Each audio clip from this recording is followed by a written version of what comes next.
In this video, we will try to conduct a cluster analysis using the k-means approach in JMP. So in our data set here, we will try to formulate a cluster based on the age and income of our customers. So what we will do is we'll go to Analyze, click on Clustering, and click on k-means cluster. And let's include our age and income as our Y columns. And let's click on OK. So let's start by having 3 clusters. And let's click on Go. So what you see is that our data set has been now divided into 3 clusters. Cluster 1 has 10 observations, cluster 2 has 5 customers, and cluster 3 has 15. In cluster 1, our average age is 31 and our average income is 18,491. Then in cluster 2, our average age is 61 and the average income is 52,000. Then in cluster 3, the average age is 50 and the income is 26,062. So we see that the 3 clusters seem to be younger people with less income.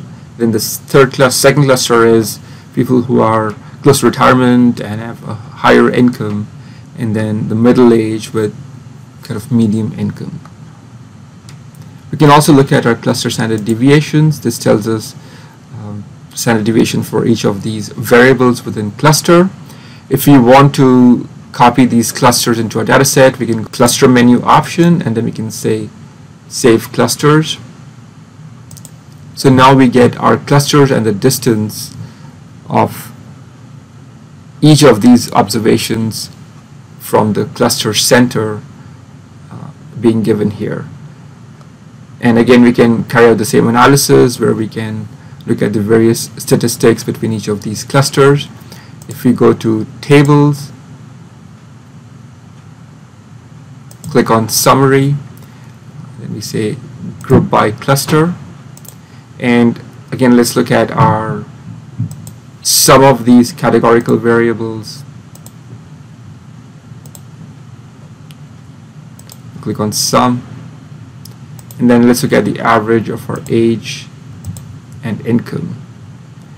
So go to statistics, click on mean, and click OK. So we'll get very similar results as what we had in this cluster analysis, where our cluster 1's average age was 31, cluster 2's average age was 61, and then cluster 3's average age was 50. And then we can see that in cluster 2, for example, we have 3 females out of 5, so we have 2 males, all 5 are married, 2 have loans and 2 have mortgage.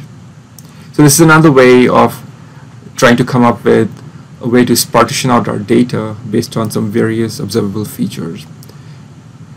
In cluster analysis, we can decide how many clusters we want to have and then see if these clusters make sense. If they don't, we could change a number of clusters. We go to redo, relaunch analysis, and here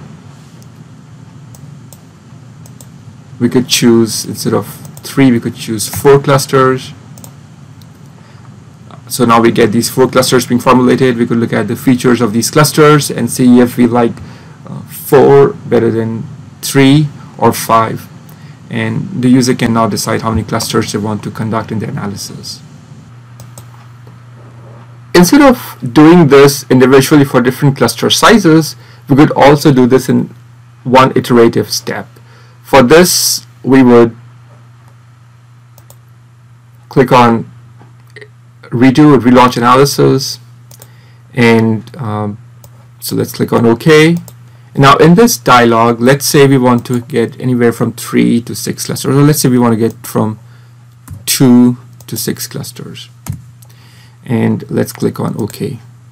So here we get a range of clusters from 2 all the way to 6,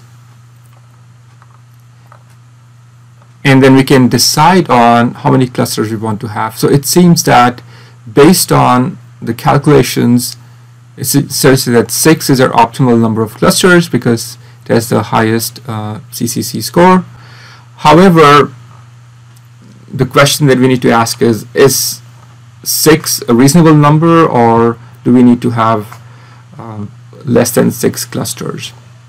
But regardless of how many clusters we come up with, so let's say going back to our original data set where we formulated clusters based on 3 clusters. How would we score new observations?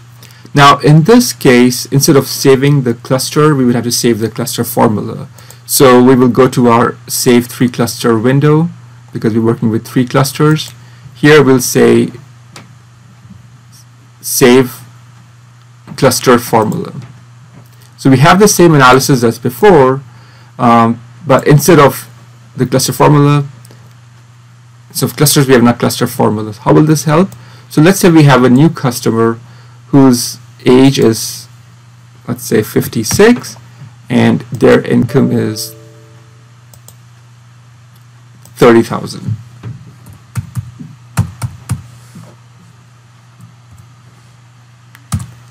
Now, because we saved the formula, we can see that this person belongs to cluster 3.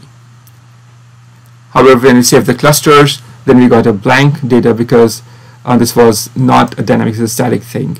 But to score new data, we can now keep adding our observations. We can copy and paste them here, and every time we get a new observation, the algorithm will tell us to what cluster they should belong based on the cluster distances that we calculated.